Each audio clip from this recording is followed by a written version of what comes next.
Gonna give you all a little rundown on what it takes to swap a 94 IDI turbo truck to a Powerstroke. I'll also give some details on the ZF5 swap because this truck was an automatic from the factory. I'm gonna try and not address issues right now because I'm still in the drive it and find what's wrong, fix it stage, including that coolant leak right there, which I think that was just a hose clamp that wasn't tight all the way. But I put about 2,000 miles on the truck. It's so I believe the swap has proven itself for the most part. I put a non-turbo IDI in this truck at first because it had the IDI turbo had a snapped crank on the very back crank journal. So yeah, I put a non-turbo IDI in it. That lasted about 700 miles before it lost oil pressure, and I decided instead of putting together another IDI, I would do a Powerstroke swap, which was the end goal for this truck anyways. So first of all, I bought a 95 extended cab long bed 4-wheel drive F250 with Powerstroke and a 5-speed. Transfer case is a Borg Warner 1356, I think. But the truck is, in terms of tune, exhaust, all that, this truck is stock except for the air filter. I put a Wix 6637 on it, so that's really the only upgrade it has. I guess I'll start with the engine compartment.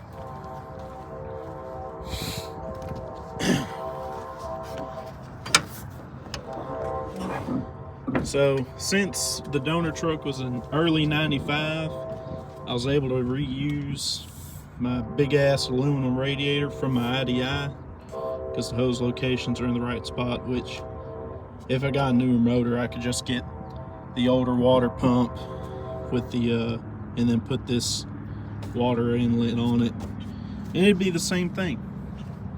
That vacuum pump come off the IDI. I had to swap the pulley. The Powerstroke vacuum pump messed up while it was sitting. Go figure. Anyways, what did I do? So, first of all, I mean, the engine, it's going to drop right in because the IDI and the Powerstroke, they share the same exact engine mounts. So, the motor itself, that's no problem. You can drop that in. The wiring is the biggest difference, of course.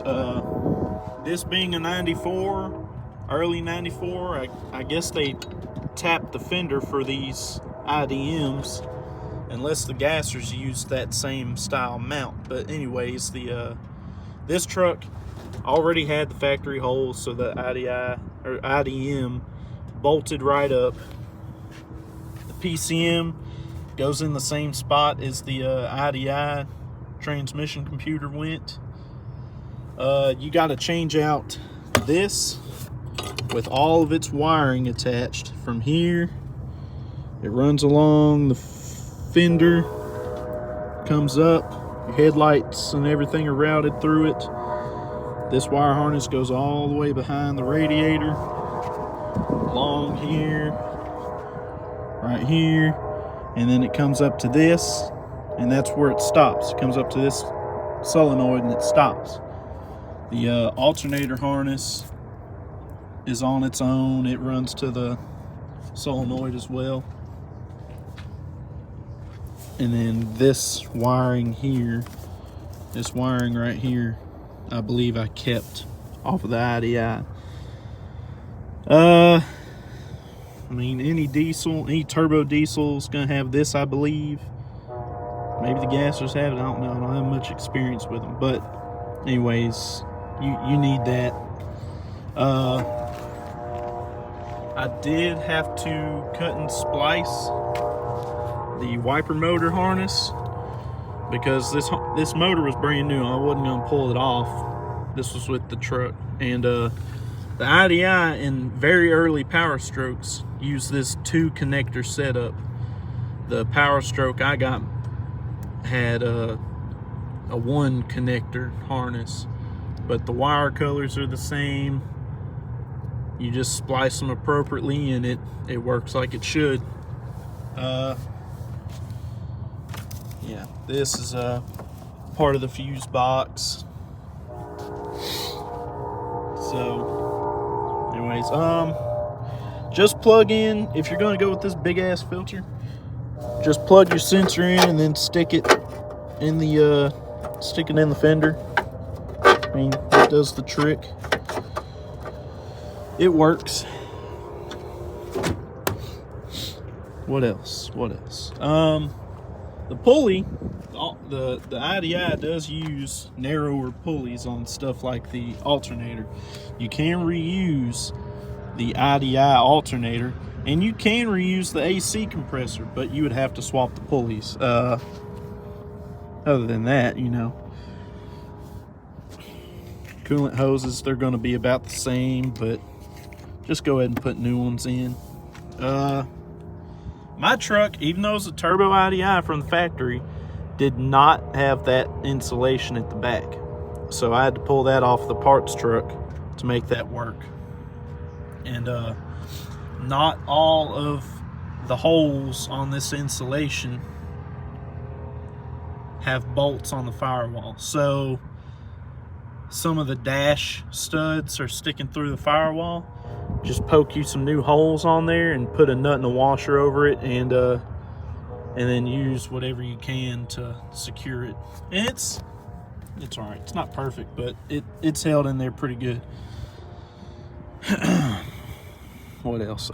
So washer fluid and overflow tank are over here on the Powerstroke.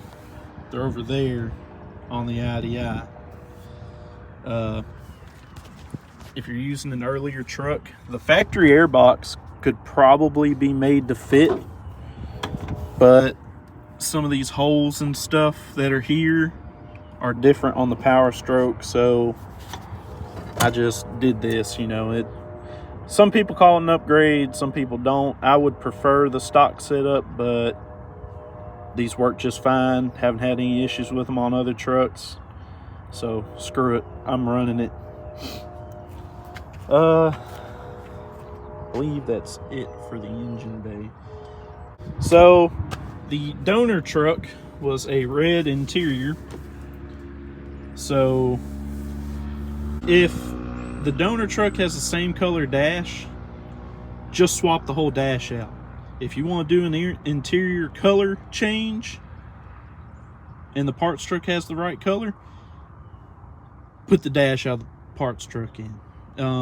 That's the easiest way to do it. My parts truck had a red interior, so it's not that much more difficult. It takes a little bit more time, but it's nothing difficult. Let me start with that. The whole harness that runs through the dash needs to be changed out.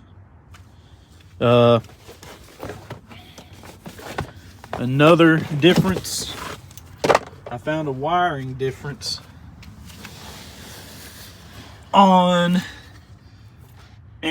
since this truck's a 94, it does not have rear power windows. It's got manual windows in the back, power windows up front.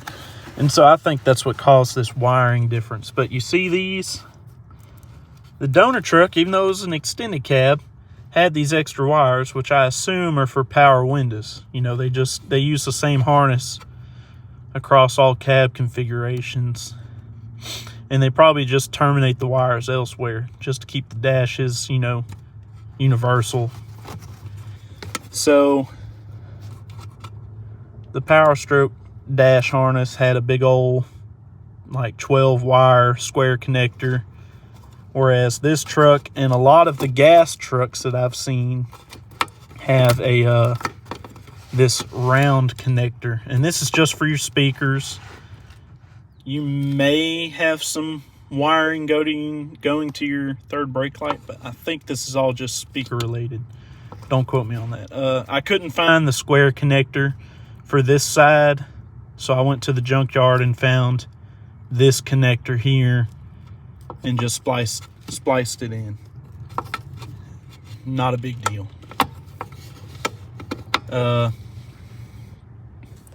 This truck also has anti-theft, so I had to do something with that.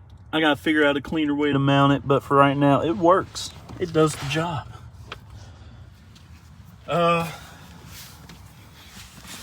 The gauge cluster was all Powerstroke until my speedometer quit, so it's running the original speedometer for the truck. And then I swapped these two out because my coolant gauge wasn't acting right. The donor gauge wasn't acting right. The oil pressure gauge, it was fine, but you got to swap that as one whole unit from what I can tell, so that's what I did. This gauge was reading too high from the donor cluster, and this little back cover was falling off, and it was screwed up. So the only gauge off of the Powerstroke cluster that's left is the tachometer. You might be able to use it. I don't know if mine was just screwed up. It worked fine with the IDI, but when I put the IDI cluster as one unit in, the tach was reading at 100 RPM when it was idling at 500. So, and that could be something with the printed circuit.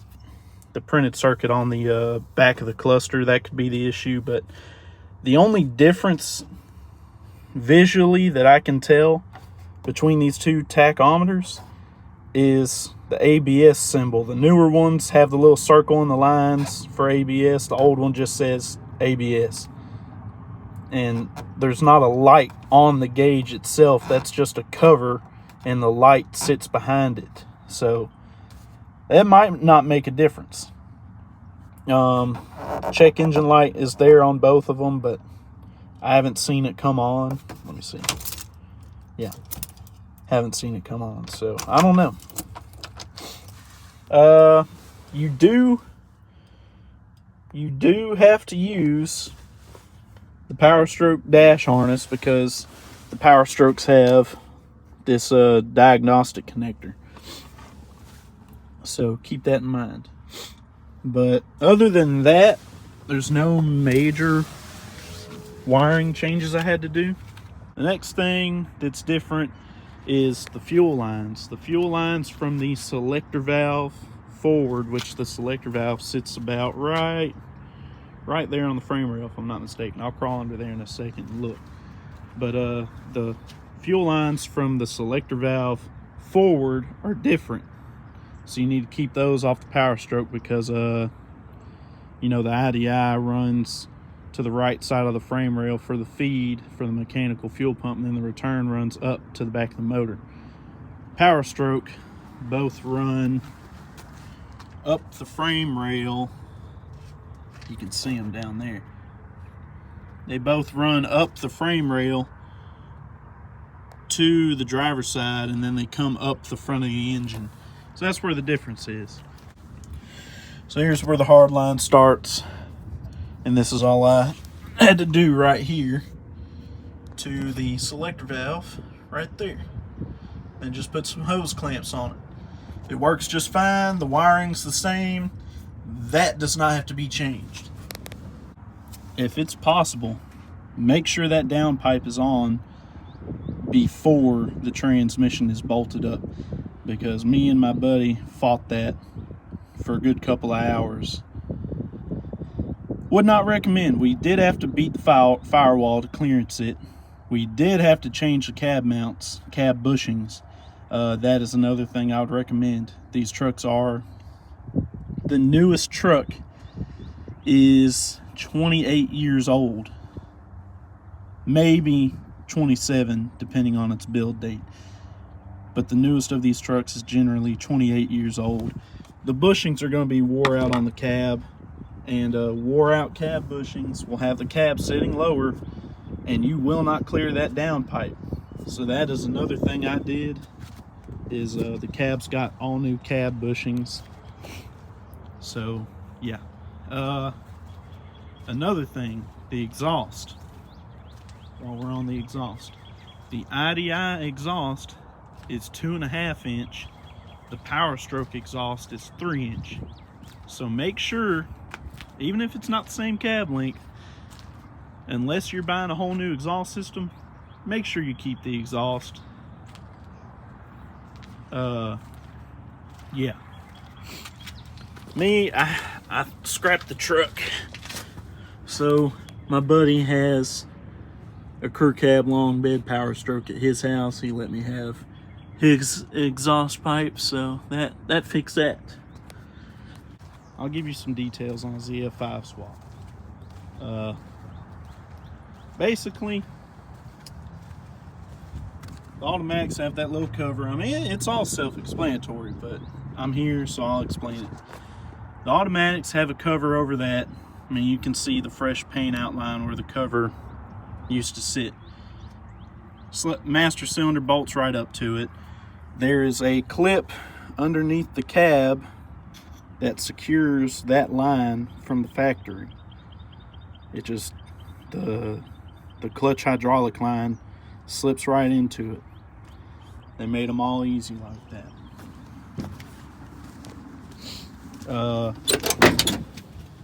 Floor plate. The floor plate just pops up. If you're doing a 4-wheel drive swap, there's another cover for there. The hole's already in the floor. It just has a plate that's glued. Make sure you have something to heat up that glue, otherwise you're going to be picking at that plate for hours. Clutch pedals. Make sure you get clutch pedals. The bushings on these like to wear out. You can buy new bushings and replace them. I bought a cheap set off of Amazon, didn't have good luck putting it together, so I just said to hell with it and bought a whole new clutch pedal assembly. It's expensive, but I know it's good. So that's kind of how I look at it with this truck. I didn't want to spend another $40 on a good set of bushings just to wind up messing them up, and then you got to buy another set of bushings if you mess those up, you know. So me being the dumbass I am, I just bought a new complete Ford clutch pedal assembly, and yeah, it's already dirtied up. So that's, oh yeah, let me talk about the transmission wiring. So the transmission wiring harness, these two plugs are for your trailer connector. This right here is the transmission harness, and basically you unclip it and you clip the new harness in. It's that simple. Yeah, this harness is for your tail lights, turn signals, going to the rear, and your fuel selector valve, all that fun stuff. That connector can be left alone. And yeah, I mean, that's really all there is to it. It's a lot. I will not lie. It is a lot of shit to change. But in my opinion, I haven't driven a IDI turbo, so I can't speak for the power on those. But the non-turbo IDI compared to a Powerstroke, a completely stock Powerstroke, I might add, the power difference is huge. I mean, and that's obvious. I mean that you, no shit, Sherlock. But the point is, if you're thinking about it, do it. I mean, from my point of view, the IDIs are not as common. In my area, they're either blown up or they're in a truck that runs good enough that you don't want to take it apart. And there's not many in between, you know, good engines that are already pulled. I wouldn't mess with an IDI unless it's already running I don't hate the IDIs. They're stupid fucking simple. I kept all the parts in case I buy another IDI, but I'm not going to go out and drop another IDI in a truck. It's just not worth it to me. I'll buy one if it's already running or if I have a good engine to put in it already, but I'm not going to do all the shopping. The Powerstroke is obviously a huge upgrade, and people will argue with you about the turbo IDI being just as good as Powerstroke, but I don't think so. I'd be willing to bet if this was put up against a turbo IDI with the same setup, you know, 410 gears, ZF5, I bet this thing would outrun the IDI. And if it didn't, you could spend $250 and get a chip, and boom, you're already outrunning the IDI. Whereas the IDI, you got to change the injectors, which changing injectors is not hard. It is easy, you know, turn up the pump, stuff like that. But a set of injectors for an IDI, a good set of performance injectors, is almost $1,000. So $250 to get an automatic 80 horse on a completely stock engine, or almost $1,000 on injectors. I can't spit out IDI power numbers, so you'll have to do your research there. But I'm sure the power increase is not 80 horsepower off a set of injectors. I could be wrong. I will make another video addressing a lot of the issues I have, addressing a lot of the issues that I've done fixed. I will say, if you're not going to replace your glow plugs, check them, because I pretty much did a refresh on this engine. It's got it's got brand new reman injectors from Full Force. They're stock injectors. Everybody made fun of me, but this thing has plenty of power for me. It keeps me entertained. Pulls what I need to pull, so I don't need the big injectors. So anyways, this thing's got new glow plugs, new valve cover harnesses, new injectors. I've got a brand new fuel pump and fuel bowl, stock stuff. I'm not doing e-fuel just yet. But anyways, I've got a new pump and fuel bowl on the way. And that'll get the motor straightened out, because it leaks fuel like a motherfucker. I mean, it's been sitting here for 20 minutes. It's already dripped fuel a little bit. That's not the worst of it. But so yeah, once the fuel leaks are fixed, that'll get this motor straightened out. I gotta fix the brakes because I've got a soft pedal. I'm gonna see if I can bypass the ABS valve and see if that fixes the issue, because I've already replaced the master cylinder.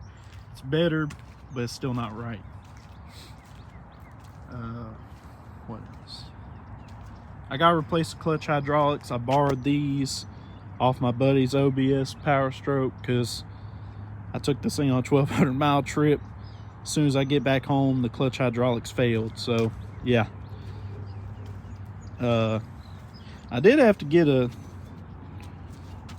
cut the drive shaft down, because I had a 4-wheel drive ZF5 drive shaft, but it come from a 460 truck, and I guess there's a little bit of difference in the length, so it was just a little too long, caused vibration, splines were wore out.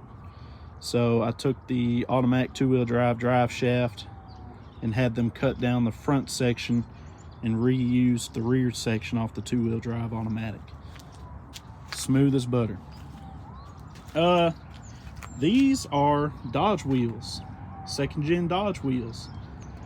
They're not hub centric, so if you find a set and you want to run them, make sure you get tapered lug nuts. No problems out of those. What else? Oh, well, I mean, what kind of freaking Powerstroke video would it be without showing the truck running? I mean, come on, man. I'm slacking. But anyways, it's only been sitting for a couple minutes. This should fire up.